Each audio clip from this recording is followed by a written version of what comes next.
Aslam. True Crime by Kathy Scott. Organized crime, serial killers, expert psychological profiles. There are different types of criminal, an academy of criminals. In the academy, we have outlaws, the types, the money or your life. We have heists and robberies, kidnappers or kidnapped, white collar crime. We have deception, the art of the con, homicide, serial killers, organized crime. We have dirty cops and bad apples, lesser violations, and cybercrime. A journalist's assignment often lead her career or his career covering military news stories has taken me to the war-torn country of Somalia, to the Middle East and to Panama, and a concern for animal welfare took me to storm-ravaged United States Gulf Coast, where I spent 4 months investigating the fates of pets left behind in hurricane-ravaged New Orleans, Louisiana. But it is the footprints left behind by criminals that fascinate me the most, writes the author. For me, true crime is a passion, looking behind the story and picking up on the clues that lead to the perpetrators. I am interested, writes the author, in obtaining the facts of the case, no matter how emotive the circumstances of that case might be. The author writes, I've been to more crime scenes and far too many homicides than I care to count. Even so, it is the details, the demeanor of witnesses, of family, neighbors and police and even the weather that hold your attention.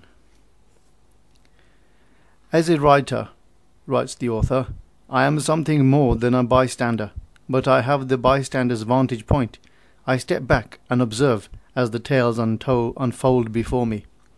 The illegal deeds described within this book are often gritty but always fascinating, whether they are the facts of an infamous gem heist or infamous gem heist in Milan, Italy, in which thieves tunneled into a top-end jewelry store, or the murder of an unsuspecting Oklahoma grandmother, Bertha Pippin, whom was caught off guard early one morning when there was a knock at her door. I have always gravitated towards the underdog when covering crime, attempting to give a voice to the victims. In the latter case, writes the author, I wondered why it was all but ignored by the media after the initial reports, despite its shocking nature.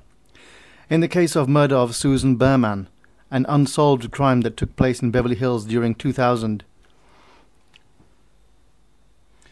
Now, I believe, to add a kind note here, unsolved murder, Susan, in Beverly Hills.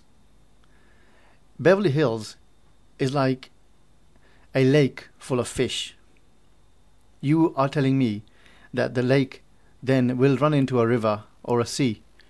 This is the case in Beverly Hills.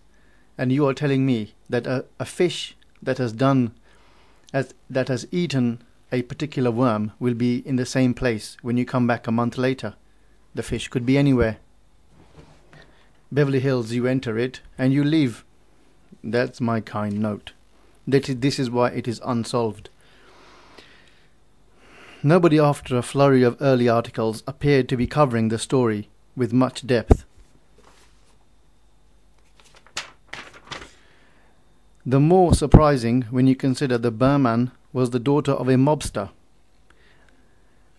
Some true crime cases are just plain absurd. A Las Vegas also comes to mind. If she was a daughter of a mobster, then there would have been payouts and to keep people quiet. Because the fear of being attacked by a rival gang because you did actually, how you say, split, is quite daunting and quite scary. Some true cases are just plain absurd. A Las Vegas police detective once told me that reason crooks are caught is simple. The reason crooks are caught is simple. They are stupid. Some leave their own belongings behind. It has been known for burglars to even leave photo ID, such as driving licenses, at the crime scene. Now, the reason they do this is because they say it couldn't have been me. You could obviously cover it up and say my passport is there, my ID is there. Why would I leave that there? It doesn't get better than that for investigators, not to mention writers. The stories within these pages include the good, the bad, and the ugly, and sometimes the comical. The devil is in the details. Add a kind note here. The devil doesn't own anything, not even details. And I hope I have achieved my goal of bringing both the victims and the culprits to life for you, the reader. Kathy Scott, 2009. Outlaws, the money or your life. The criminals and crimes of the early modern age have been romanticized, stylized, and celebrated time and again in print and on screen. In the first few decades of the 20th century and in Depression era of the 1930s in particular, outlaws often became heroes of sorts. The procession of high-profile public enemies began with John Dillinger, the most famous of all United States bank robbers, and it included such notorious criminals as Bonnie and Clyde, Ma Parker Barker, Machine Gun Kelly, Pretty Boy Floyd, and Babyface Nelson. They were the first celebrity gangsters, and their crimes were always front-page news during what became known as the Midwest Crime Wave or Public Enemy era.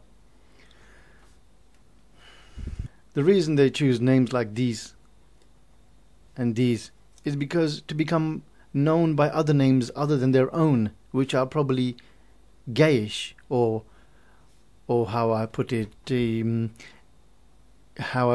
girlish. Their own girlish names they abandon, and they choose these names which add oomph to their nature, to their existence, to their outlook, to their desire, to what they want people to believe upon. It is still hard to tell how much of the reported exploits was hard fact and how much popular myth. Such is certainly the case with Ma Barker,